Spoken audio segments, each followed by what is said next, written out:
रोज का वही समय, सुबह जल्दबाजी में जॉब पर जाना, भागते भागते कभी कुछ छूट जाना, कभी कुछ। आए दिन उसे ऊपर दो चक्कर तो लगाने ही पड़ते। आखिर उसे हर बात की हड़बड़ी जो रहती।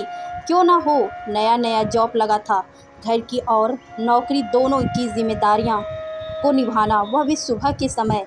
यह तो एक परिकव महिला भी नहीं कर सकती थी।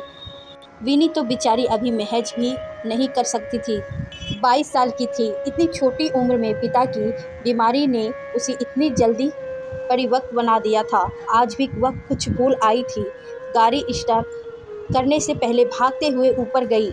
उसकी रोज की इन गतिविधियों को महज ये अक्सर अपनी बालकनी से देखा करते और हमेशा उसे देख कुछ सोचते रहते हैं। विनी इस बात से बेखबर अपनी भाग दौड़ की दिनचर्या में जी रही थी।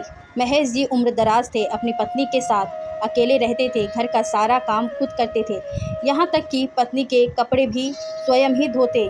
उनकी पत्नी अब भी 2 महीने पहले पैरालिसिस की शिकार हो गई थी। बच्चे तो बाहर थे, वह तो बस फ़ोन पर ही हाल चाल पूछकर इत्तेफाक कर लेते थे। बेचारे उमेश जी एक औरत की भूमिका निभा रहे थे। शाम को जब वह टहल रहे थे तो उन्हें विनी आते हुए दिखाई दी। विनी का फ़ोन कान पर लगा था। विनी गाड़ी रोकते समय बैलेंस खो बैठी। यह देखते ही महेश जी ने लपककर उसकी मदद की और मुस्कुरा उठे। विनी उन्हें धन्यवाद देकर घर आ गई। पहली बार विनी ने महेश जी को देखा था। वह तो इतनी व्यस्त रहती कि आसपास कौन रहता है इसकी भी जो उसे जानकारी ना थी। विनी की माँ जब सब्जी लेने नीचे जाती तो रेखा उसे अर्थपूर्ण दृष्टि से देख मुस्कुराती रहती। उसे कुछ समझ ना आता। इधर विनी और महेश जी अक्सर नीचे मिलते और विनी उनसे रोज़ थोड़ी बहुत बातचीत कर ऊपर आ जाती। यह सिलसिला काफ़ी समय से चल रहा था। रेखा की नज़रें रोज़ अब इन दोनों की इन गतिविधियों पर रहने लगी। एक दिन महेश बाबू ने उसे कुछ सामान लाने को कहा। विनी ने सहर्ष उनकी बात को मना देकर हाँ कहकर चली गई।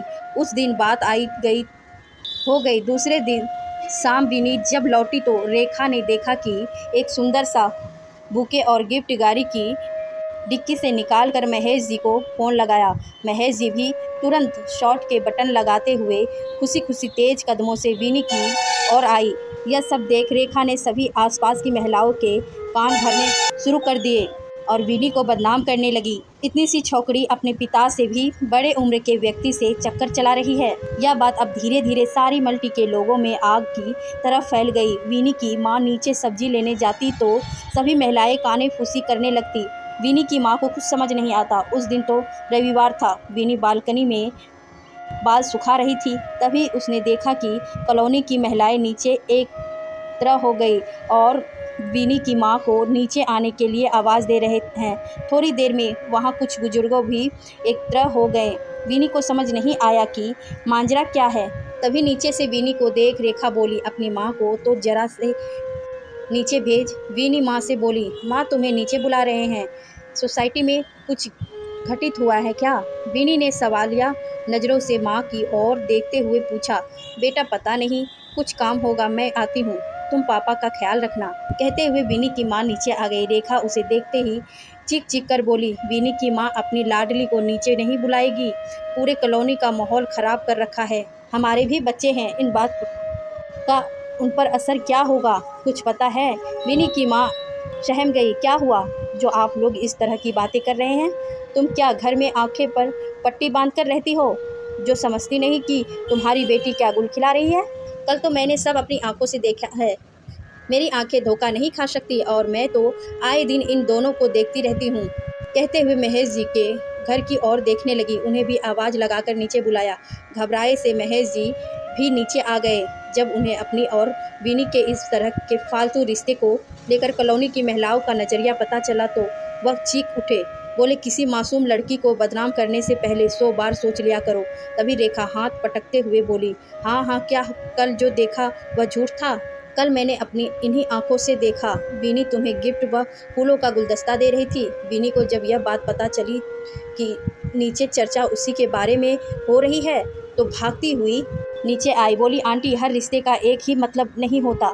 कहते हुए उसकी आंखों से आंसू बह निकले। महेश जी ने रेखा को क्रोध भरी नज़रों से देखते हुए कहा, हाँ, जो तुमने कल देखा था वह बिल्कुल सही था। मैंने ही विनी से गिफ्ट और फूल मंगवाए थे। कल सालू का बर्थडे था।